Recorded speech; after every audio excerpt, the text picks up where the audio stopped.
रायपुर के indoor stadium में सुबह 11 बजे से बीजेपी का संभाग स्तरीय अभिनंदन समारोह का आयोजन किया जाएगा। कार्यक्रम में मुख्यमंत्री विष्णुदेव साय दोपहर 12:45 बजे शामिल होंगे और समारोह में प्रदेश अध्यक्ष किरण सिंह देव, कैबिनेट मंत्रियों समेत बीजेपी के बड़े नेता भी मौजूद रहेंगे। विधानसभा चुनाव में मिली बड़ी जीत पर कार्यकर्ताओं का आभार जताया जाएगा।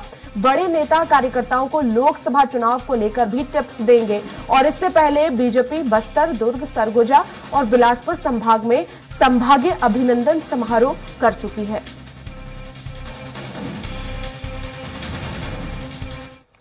और हेमंत हमारे साथ लगातार बने हुए हैं। हेमंत, अभिनंदन समारोह कार्यकर्ताओं को आयोजित किया जा रहा है, लेकिन लोकसभा चुनाव को देखते हुए क्या खास टिप्स इस समारोह में दिए जा सकते हैं कार्यकर्ताओं को?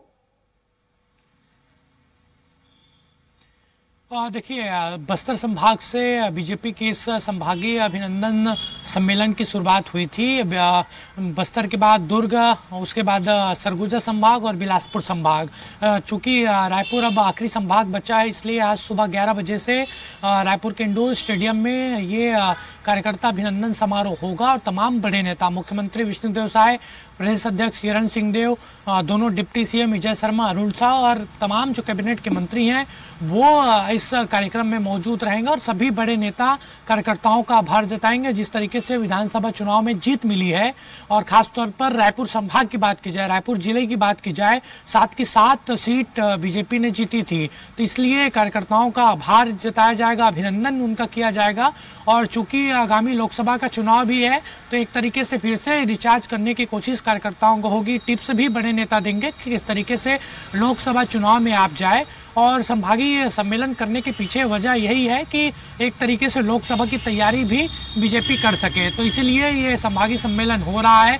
4 संभागों में हो चुका है, रायपुर आज आखिरी संभाग बचा है। सुबह 11 बजे से ये कार्यक्रम शुरू होगा। करीब 12:30 बजे के आसपास मुख्यमंत्री इस कार्यक्रम में पहुंचेंगे और सातों बात की जाए तो जितने जिले हैं संभाग के और सभी कार्यकर्ताओं को इस सम्मेलन में बुलाया गया है। बिल्कुल हेमंत, और इससे पहले भी संभागों में जो है वो इस तरह के आयोजन हो चुके हैं, तो क्या कुछ महत्वपूर्ण बातें उस संभाग में आयोजन के दौरान निकलकर सामने आई? देखिए, मुख्य तौर पर ये जो पूरा कार्यक्रम है वो कार्यकर्ताओं के अभिनंदन का है। इस तरीके से जीत मिली थी, उसको लेकर आभार हर संभागों में जताया जा रहा है। लेकिन मैंने कहा कि जिस तरीके से लोकसभा का चुनाव है, 3-4 महीने बाद चुनाव होना है, तो इसी सम्मेलन के जरिए तैयारी भी बीजेपी कर रही है लोकसभा को लेकर। देखिए, अगर संभाग स्तर पर वो ये सम्मेलन कर रही है तो पूरा उस संभाग में जितने लोकसभा सीटें हैं उसको कवर करने की भी कोशिश थी।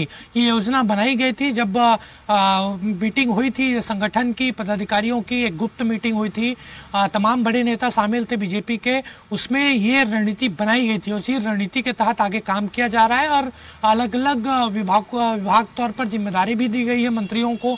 इसके अलावा संगठन के नेताओं को भी जिम्मेदारी दी गई है कि आगे चलकर लोकसभा चुनाव के लिए भी वो तैयार रहे। बिल्कुल बने रहिएगा हेमंत।